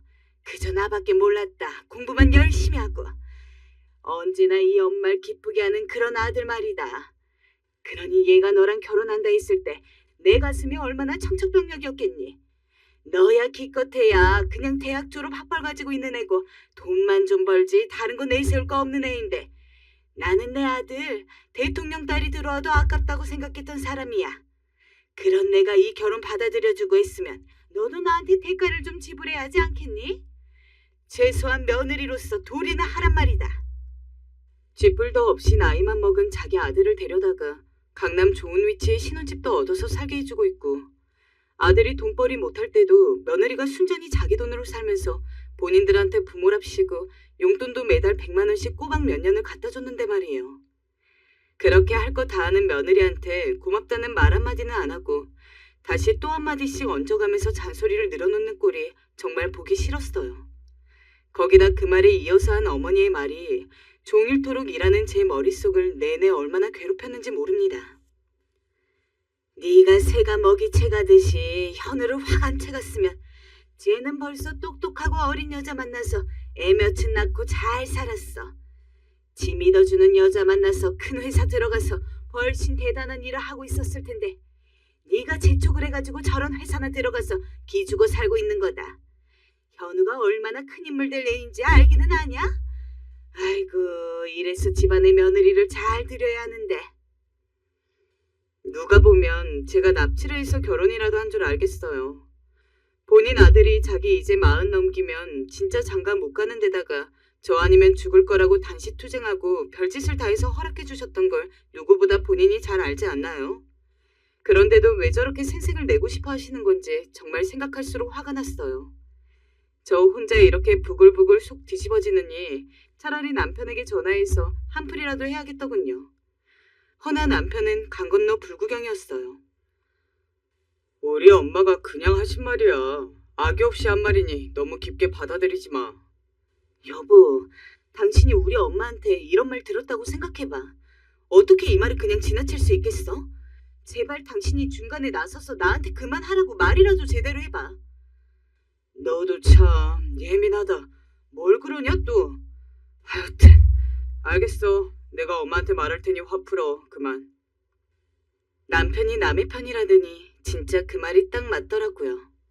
연애 전까진 어떻게든 제 비위 맞춰주며 살살 달래주던 한 사람이 자기 엄마 일엔 확 돌변해서 절 예민한 사람이라 몰아가는데 기어이 배신감이 들면서 가슴에 화병이 생길 것만 같았습니다. 이래서 사람들이 늦은 나이에도 황혼 이혼이라는 걸 하는구나 싶어 새삼 그런 사람들을 이상하게 봤던 제 자신을 반성하게 되더군요. 그런데 그러다가도 남편은 이혼이라도 당할까봐 무서웠던 건지 제 엄마 편을 들다가도 고개를 바짝 낮추고 엎드려서 미안하다고 하고 돌아오는 길에 우리 샵 앞에 기다렸다가 직원들 간식도 넣어주고 하더라고요. 그래서 저도 그럭저럭 그때만 확 화풀이하고 잊어버리게 되었어요. 다른 사람도 이렇게 살겠거니 결혼이 원래 힘든 거겠거니 하고 말이죠. 아, 물론 용돈은 20만 원 올려드렸어요. 20만 원이 적다고 입이 대빨 나오긴 했지만 저도 그 이상은 주기 싫었어요. 엄마, 이 사람도 요즘 힘들어요. 그러니 그냥 그 돈 받으시고 화 푸세요. 남편이 이렇게 시어머니를 달래기 망정이지 안 그랬다면 계속 저에게 돈 달라 난리를 치셨을 거예요. 다행히 남편이 중재해 용돈 문제는 마무리할 수 있었죠. 사실 이런 부분에서 별다른 중재가 어디 있겠어요. 자기 엄마를 바꿀 수 없다면 와이프 편이라도 잘 들어주면 되는 거 아니겠나요? 그래서 그렇게 생각하면서 내가 그래도 시어머니 복은 더럽게 없지만 이 남자만 보고 결혼하길 잘했다고 생각했는데 인생은 호락호락한 게 아니더라고요.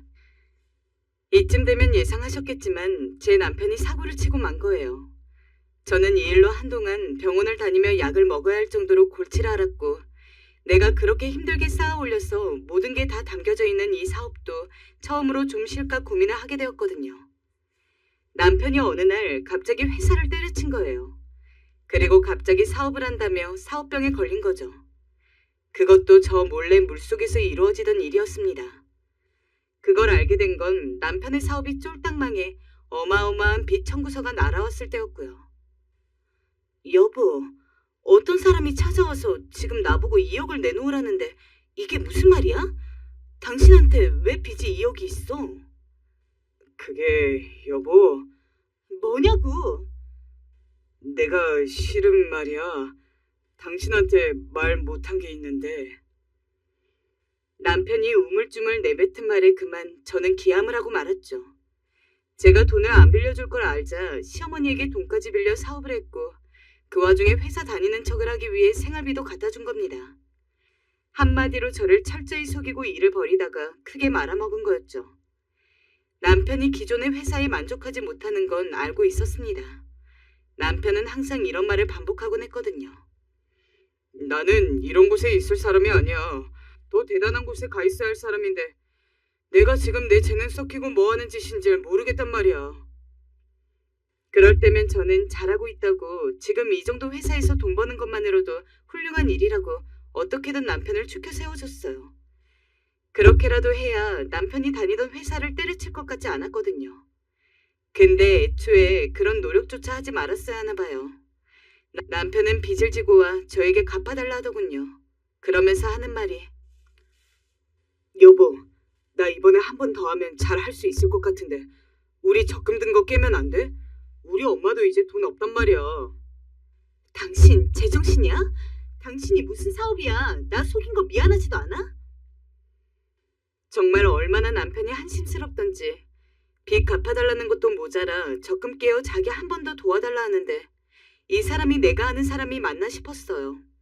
절 속인 거에 대한 미안하다는 말은 한마디도 없이 오로지 자기는 대단한 사람이 되어야 한다며 돈 빌려달라 하는 꼴을 보고 있으니 우라통이 터질 것만 같았어요. 그런데 여기에 시어머니도 가세했어요.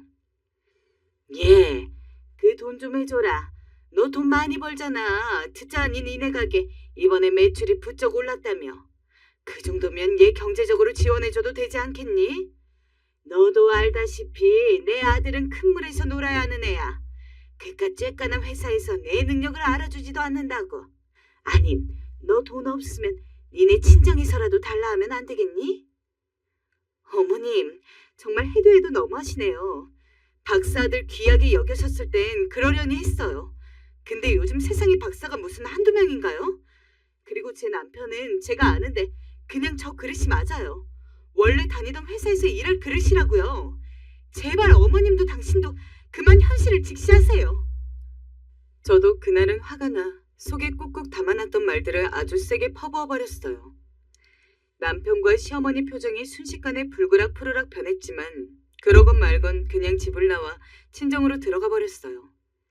시어머니는 그 와중에도 하루가 멀다 하고 제게 전화를 거셨고 전화를 받지 않으니 문자로 어디 내 박사 아들한테 그런 말을 하냐? 며 길길이 날뛰셨습니다. 그 모습을 보곤 저희 엄마도 기가 차서 할 말을 이러시더라고요. 요즘 세상에 박사가 뭐라고. 정말 니네 시어머니도 단단히 미쳤구나. 하지만 엄만 그래도 이대로 이혼은 좀 안 되겠다 싶으셨는지 좀 달래서 돌려보내려 하더군요. 그렇게 엄마 때문에 다시 집으로 돌아오긴 했지만 솔직히 저와 남편의 사이는 이미 갈라질 대로 갈라져 있었어요. 더 이상 남편과 말도 하지 않았고 서로 필요한 대화 외엔 오가지도 않았어요. 당시 저는 남편이 만든 빚을 다 갚고 일만 하느라 바빴고요. 남편은 뭐 했냐고요? 남편은 그냥 집에서 잠자고 TV 봤습니다. 취직할 거야. 할 거라고.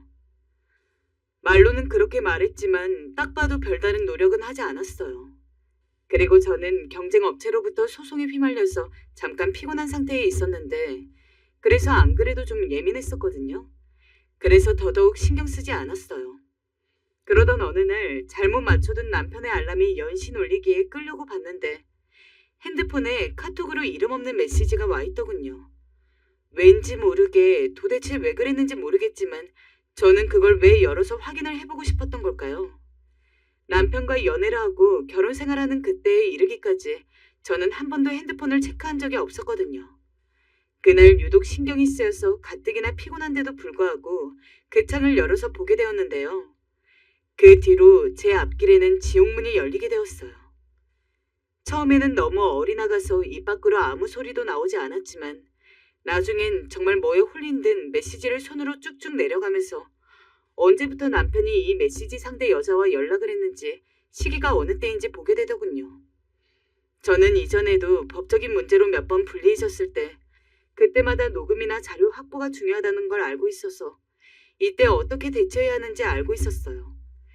그런데 그때는 대상이 남이니 그렇게 당당하게 대처했는데 내 편이라 여겼던 남편이 벌인 일이라고 생각하니 왜 그리 손이 벌벌 떨리고 계속 입이 벌어지는지 억지로 입을 다무느라 온몸에 긴장이 되었어요.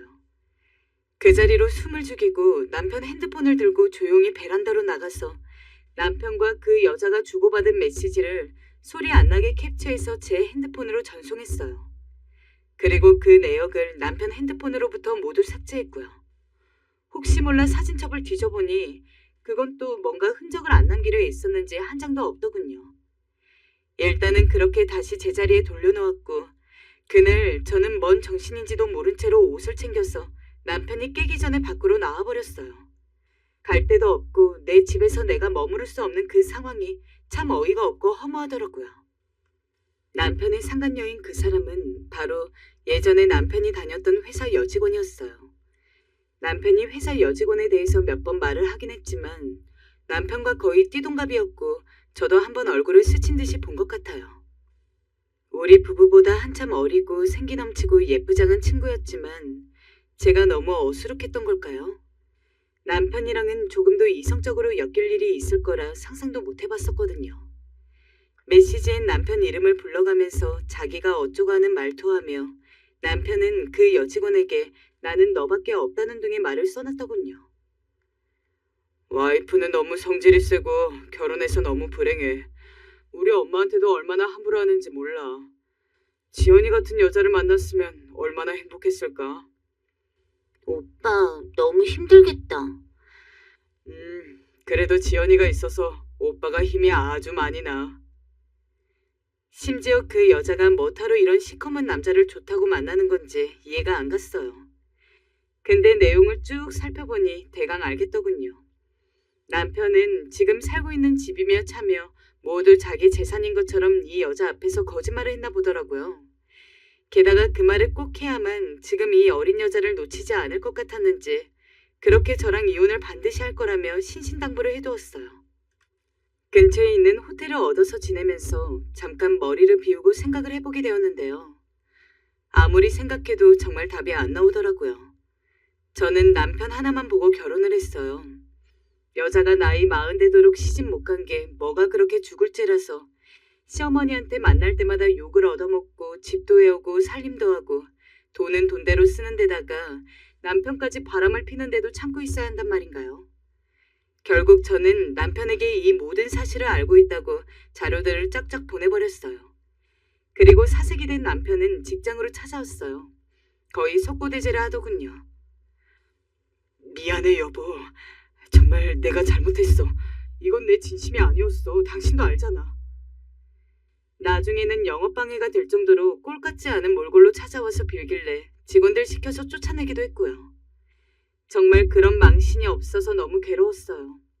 직원들 보기도 얼마나 창피하던지. 일부러 그렇게 곤란한 내 입지를 알고 저리 소란을 피우는 게 아닌가 싶더라고요. 허나 저는 이러나 저러나 결심을 해야 했고 이 상태로 남편과 계속 산다는 것도 말이 안 되었어요. 제 마음에 크게 자국이 나버린 상처를 제대로 싸맬 수가 없어 괴로운 상태이긴 했지만 그럼에도 일을 정리하고 갈 건 해야겠거기에 저는 이혼을 말하게 되었어요. 더 늦추다가는 제 정신이 정말 이상해질 것 같았고 가뜩이나 송사도 하나 걸려있는데 더 이상 제 인생의 일들을 복잡하게 만들고 싶지 않았습니다. 그렇게 결심하고 내치려는데 남편은 참으로 비겁하게도 그간 못 보았던 온갖 비굴하고 못난 면들을 내보이면서 이리 피하고 저리 피해대는 게 아니겠어요. 기가 막혀서 점점 그간에 남아있던 정도 떨어지려는 판국에 어머니께 용돈 드리는 날이라는 알람이 오더군요. 제가 설정해둔 알람이긴 했지만 그걸 보자마자 피가 거꾸로 솟아서 바로 통장을 막아버렸어요. 그렇게 한 달, 두 달 안 들이니 나름 그 돈 가지고 몇 년을 살아왔던 시어머니도 슬슬 반응이 오더군요. 얘, 너 돈 왜 안 주니?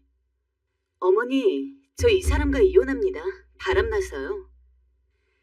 그랬더니 진짜 이 집안 종자들은 다 똑같은 건지 시어머니는 제 샵을 어찌 알아냈는지 찾아오는 게 아니겠어요. 날도 덥고 가뜩이나 저는 여러모로 예민해져 있는데 찾아와서는 괜한 잔소리와 시비를 거는 것이었어요. 세상에 정말 이제는 완전 저를 가해자로 만드시더군요. 저는 그때 완전히 악에 받쳐 있었고 더 이상 두고 볼 게 없었어요. 너도 그래. 남자가 어쩌다 밖으로 돌 수도 있는 거지. 그걸 갖고 내쫓아? 그러게 내가 너한테 처음부터 뭐라 그랬어. 우리 현우 너무 잡지 말라고. 안 그래도 좋은 여자 만날 수 있는데 네가 잡은 거 아니냐고 그랬잖아. 그렇게 똑똑하고 돈 잘 번다고 과시해놓고선 제 앞길은 생각도 못하고 네가 완전 헛똑똑이지 뭐니? 뭐라고요? 어머니 지금 말 다 하셨어요? 당장 나가세요. 꼴 보기도 싫으니까 나가시라고요. 그놈의 잘난 아들 키워가지고 저한테 대체 얼마나 해먹었는지 아세요? 그랬더니 어머니가 갑자기 눈에 핏발을 들이세우더니 눈빛이 확 변하더군요. 뭐야? 이 되먹지도 않은 게 진짜... 그랬더니 순간 눈앞에서 번쩍하면서 어머니가 내 뺨을 날렸다는 것을 몇 초 후에 깨달았어요. 너무 놀라 정적이 잃었고 뒤에 지나가던 직원들도 놀라서 쫓아와 어머니를 붙들더군요. 나름 나도 여기서 대표이고 내 직원들이 있는 앞에서 이런 식으로 함부로 군다는 게 정말 참을 수 없었어요. 그래서 저 역시 이성을 잃고 어머니에게 그에 목지 않은 대응을 날렸어요. 바로 가래침을 한가득 어머니한테 칵퇴하며 뱉어버렸죠. 그러지 않았다가는 저도 손이고 발이고 뭐고 당장 튀어나올 기세였는데 제 몸이 반응한 건 딱 바로 그거였어요. 침 뱉는 거. 그러고도 난리를 치면 저도 이상은 제어가 안 될 것 같았는데 어머니는 그렇게 머리라도 더 잡을 것처럼 구시더니 제가 뱉은 침에 어이가 없었는지 멍하니 서 계시더군요. 너 어떡해? 저는 그때 왜 그렇게 속에서 악이 오르던지 눈물 콧물을 쏟으면서 내 인생이 너무 한심하고 구역질이 날 것 같아 어머니에게 있는 대로 소리를 지르며 내쫓았습니다. 당장 나가버리고 여기서 꺼져버리라고 말이에요. 저를 얼마나 아들의 종만도 못하게 봤으면 몇 억을 용돈으로 갖다 바치고 아무것도 없는 자기 아들 데리고 사는 며느리에게 와서 저런 말 같지도 않은 소리에 땀까지 날릴 수 있으세요? 당장 꺼지세요. 당장이요. 안 그럼 경찰 부를 겁니다. 결국 저는 그날 너무 지쳐 탈진해버렸고 어찌어찌 집으로 들어갔는데 한동안 그렇게 이혼을 피해 도망다니던 남편이 집 현관 앞에 서 있더군요. 어째 눈에 살기를 띠고 있는 것이 저도 모르게 섬찟했는데 제 엄마한테 말을 들었는지 저를 보자마자 그 자리에서 제 뺨을 치는 게 아니겠어요? 당신 미쳤어? 저는 정말 멀쩡히 서 있을 정신도 없었고 있는 대로 소리를 질러대서 결국 경비원이며 주변 분들이 다 나오게 되었어요. 그리고 그대로 경찰을 불렀고 이날 매우 지쳐있고 모든 게 다 싫었음에도 불구하고 어머니와 남편을 폭행죄로 신고했어요. 그날 이후로 겨우 저는 이혼을 거치게 되었고 집도 빼버리고 다 내쫓고 다른 곳으로 이사를 왔어요. 모든 근황을 다 듣고 알게 된 제 친정 가족들은 다들 주먹을 불끈 쥐고 있지만 그래도 그냥 너 혼자 살라고 앞으로는 편히 누릴 건 누리면서 살라 하셨어요. 그리고 저도 그 후 누릴 건 누리면 누구보다 잘 살려 무던히 노력해왔어요. 전 남편을 봐서라도 시댁을 봐서라도 그래야겠다는 생각이 번쩍 들더라고요. 그래서 새로 가게를 확장했고 그 후 열심히 일해 떼돈을 거머쥐며 살게 되었습니다. 가끔씩 인생에 대한 허무함도 들고 뺨 맞은 충격도 잊혀지지 않았지만 그래도 어떻게든 아등바등 행복하기 위해 애쓰며 살아왔어요. 그러다 남편과 시어머니 소식을 듣게 된 건 며칠 전이에요. 저희 친정엄마가 웃으시며 제게 말씀을 해주셔서 알게 되었는데요. 글쎄 네 전 남편 또 사업하다 빚져서 그 집안이 아주 풍비박산이 됐다지 뭐니? 내가 이럴 줄 알았다. 너에게 그런 짓 해놓고 찬벌 받을 줄 알았어. 알고 보니 남편이 그놈의 또 박사 타이틀을 잊지 못하고 사업을 하다 망한 모양입니다. 그 얘기를 듣는데 얼마나 고소하던지 새삼 한이 풀리는 기분이 들더라고요. 사실 제 얘기로 힘이 되실 분들이 많을 것 같아 이 사연을 쓰게 됐어요. 저는 요즘 하루하루 날아갈 것 같은 기분으로 살고 있답니다. 악역은 무엇으로도 응징받아야 한다는 당연한 드라마의 결말이 현실에선 실행되지 않을 때가 많잖아요. 근데 저한테 일어난 이 일은 꼭 그와 같은 결말이라 가슴이 참 후련합니다. 여러분들에겐 부디 좋은 일만 생기길 바랍니다. 이만 제 이야기 마칠게요. 들어주신 분들 모두 복 받으세요.